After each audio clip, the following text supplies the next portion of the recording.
अब हम क्या करेंगे, मैं इसको यूज़ करूँगी क्योंकि इसको यूज़ करने का एक मकसद ये भी है कि ये थोड़ी सी वायर जो है ना स्ट्रॉन्ग भी है, और जो है वो इसमें हर तरह के साइज़ के स्टोन मेरे अंदर एंटर हो जाएंगे। जबकि अगर मैं ये मोटी वाली वायर यूज़ करती हूँ तो इसमें बड़े वाले पल्स तो चले जाएंगे बट छोटे वाले नहीं जा सकेंगे। सो ये है इस बात का। अब मैं जो है मिड से इसको वायर कटर से हाफ करूँगी। और आपको पता है कि मैं आपको हमेशा यही बात करती हूँ कि थोड़ा सा मटेरियल वेस्ट होना ज़्यादा बेहतर होता है। वो फिर फर्दर जो वेस्ट चीज़ें होती हैं ना यूज़ में आ जाती हैं बनिस्बत छोटा हो जाए, क्योंकि छोटे का कोई हल नहीं होता, बड़े का हल होता है कि हम कट कर लेते हैं। ठीक है। और दूसरी चीज़ द मोस्ट इम्पॉर्टेंट हमारे टूल्स जो हैं, ये तो मैं आपको दिखाना आज भूल ही गई क्योंकि बहुत से लोग हैं जो हमारे पेज पे हमारे जो हैं यूट्यूब चैनल पे न्यू हैं।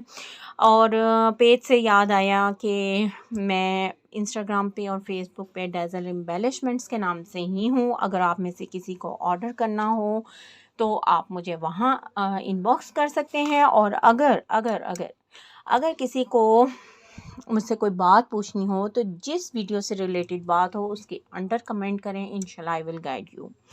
तो चलें जी, हमने अब क्या करना है। जो हमने ये हाफ़ किया है, हम सबसे पहले 10 mm का पढ़ लेंगे, सबसे बड़े वाला।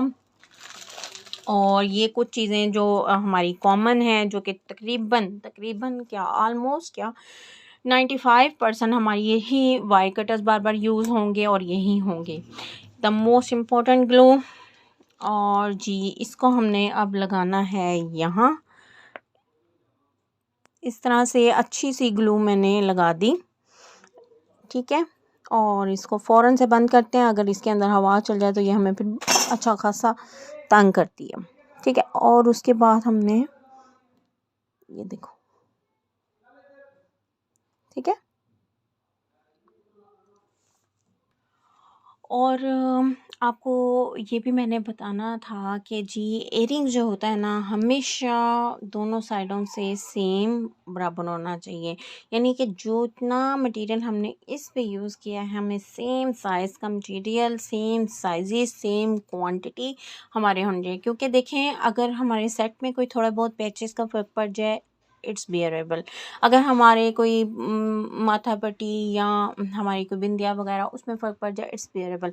बट एयरिंग एक ऐसी चीज़ है कि हम उसमें डिफ्रेंशिएट नहीं कर सकते। सो अब मैंने जो ये लगाया है इसको ड्राई करने रखूँगी, क्योंकि अगर फ़ौरन लगा दूँगी तो ग्लू क्योंकि स्टिकनिंग है तो वो ये उतर जाएगी। 1-2 घंटे या 8 घंटे या ओवरनाइट, डिपेंड करता है मौसम के ऊपर। गर्म मौसम में ये जल्दी सूख जाती हैं और ठंडे मौसम में टाइम लेती हैं। ठीक है।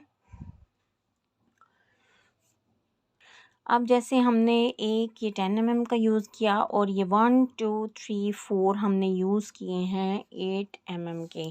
तो अब मैं ये जो 4 हैं इस 8 mm के ये इंसर्ट करने लगी। सिंपल इसको हमने इसके अंदर इंसर्ट करना है। 1 2 3 4। ठीक है। ये अगर इस तरह हो जाए ना तो इसको आप कट भी कर सकते हो। ठीक है। इसी तरह अब हमने ये इंसर्ट कर दिए हैं, तो अब हम इसको 1 2 3 4 5 6 7 8 जो है हम अब लेंगे 6 mm के। हमें ये 6 mm वाले सॉरी 10 है या 8 है, ये 6 mm वाले जो है मैं 8 इसमें सिंपल इस तरह ही वायर के अंदर इंसर्ट करती हूँ। ठीक है। 1 2 3, कोई बात नहीं, बार बार उतरता है तो हम एक दफ़ा ही काट लेंगे। ठीक है ना। 4। अब ये 4 नंबर के हमने 7 डाल दिए और इसी तरह हम यहाँ पे भी काउंट करके, तो ये क्रिस्टल वाले होते हैं और ये 3 नंबर का है और ये 4 नंबर का है। ठीक है। इससे बड़ा 4 नंबर का है, वो है ये। अब इनको हम यूज़ करेंगे और जितने हमने इधर लगाए हैं, आई थिंक सो मैंने 7 लगाए हैं और ये मैंने 10 लगाए हैं, तो मैं इंसर्ट करके आपको फिर शेप बना। अब ये सेम इसकी तरह हम इसकी शेप को बनाएंगे और जहाँ ज़रूरत हुई बाद में उसको मोल्ड करके, क्योंकि इसके अंदर वायर है वो इजीली बेंडेबल है, मैंने यूज़ ही बेंडेबल वायर की है ताकि हमारी जो शेप है वो हमारे हिसाब से हो जाए। और इस तरह से हम जो है इयरिंग बना लेंगे और उसके बाद इस तरह से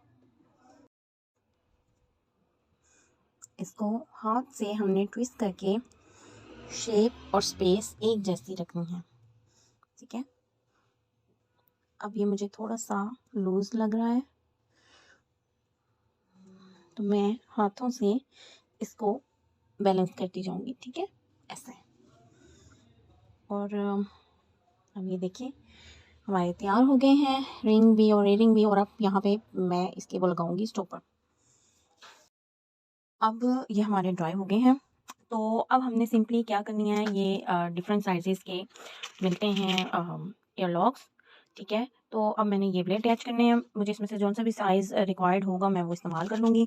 तो मैं अब इसको इस्तेमाल करने लगी हूँ। ठीक है, और क्या करना है, सिंपल इसको ये 8000 को लिया, मैं इसको यहाँ से उठा नहीं रही क्योंकि मैंने उठाया तो फिर ये लगाना और फिर रखना मुश्किल हो जाएगा। दोनों को सेम बराबर करके रखा और हमने ये एक ड्रॉप इधर लगाया और एक ड्रॉप इधर लगाया, सेम पॉइंट्स पे लगाना है ताकि हमारा जो है वो सेम इयरिंग बने। ठीक है, सेम जगह पे बने। तो अब मैं जो है इसको ऐसे ही लगा दूंगी सिंपल, और ये इस तरह से। और उसके बाद इसको अच्छा खासा मैं टाइम दूंगी ड्राई होने के लिए। और जब ये ड्राई हो जाएगी तो इसके ऊपर अगर आप चाहें तो एक बार फिर ग्लू थोड़ी सी कर दें, ना चाहें तो इज इट ओके। और आपके प्यारे से इयरिंग्स तैयार हो गए। अस्सलाम वालेकुम to all my beauty family, कैसे हैं आप लोग सब लोग।